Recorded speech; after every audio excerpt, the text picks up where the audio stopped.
Alright, so today we're going to create a collector game in Scratch. Just go around and collect some coins.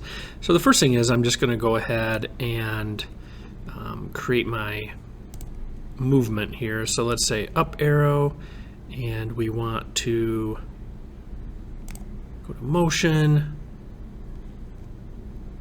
And we're just going to change, it should be change Y by -10. Let's just make sure. Oh, set Y. Don't want to do that. Let's do change and then make that -10. And then, oops, by 10. Okay, so now let's go ahead and make a duplicate of this, drag this over here, and we're going to say that obviously if we want to go down now, then we want to do negative.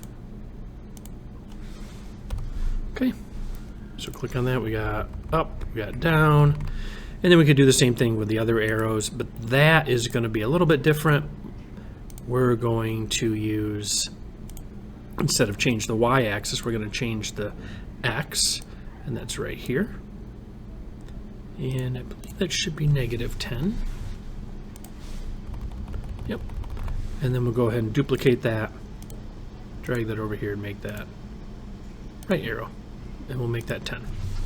Okay, so this is just our movement, so now our character can go ahead and move around.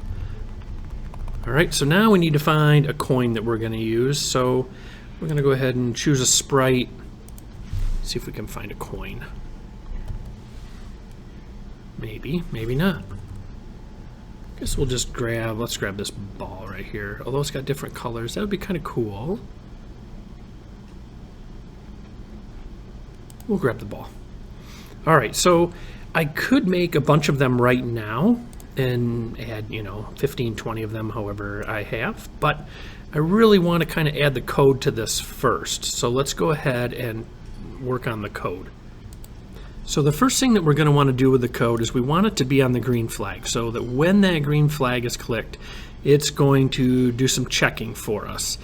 And the first thing it's going to do is we want to add a forever, because we're going to have it check the entire time. And we're going to grab an if.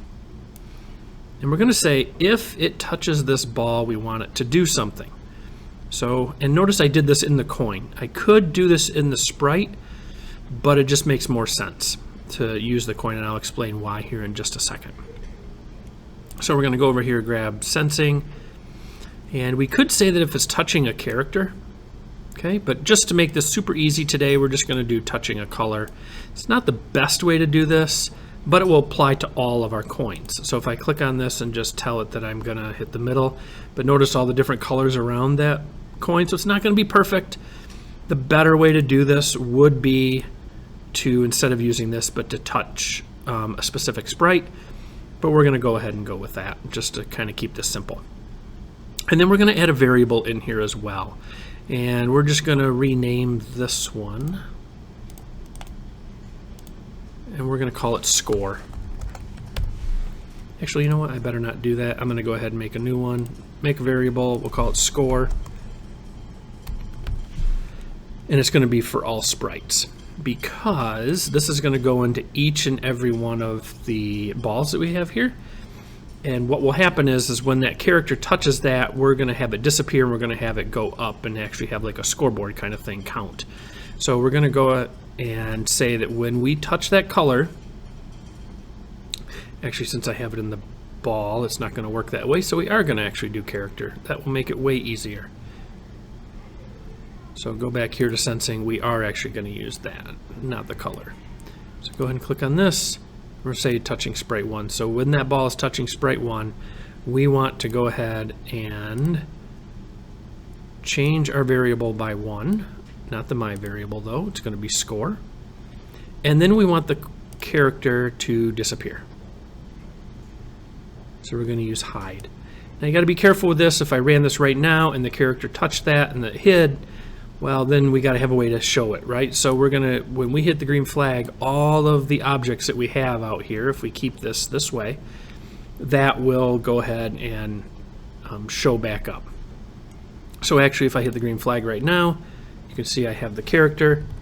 I move over, touch the ball. Our scoreboard goes up by 1, and it hid. And it's really important that you do have the hide on here because if you don't, it could count that score very, very quickly, and we don't want to do that. All right, so that's the first thing. Now let's go ahead and just duplicate these coins.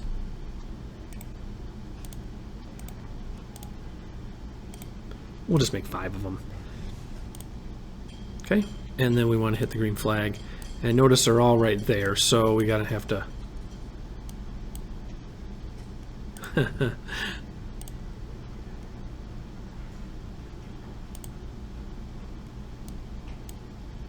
it's grabbing them all. Let's go ahead and set each one to a new location. So let's say that we're gonna have this one's gonna go to this location. This ball is gonna go up here. Actually, let's give it that location.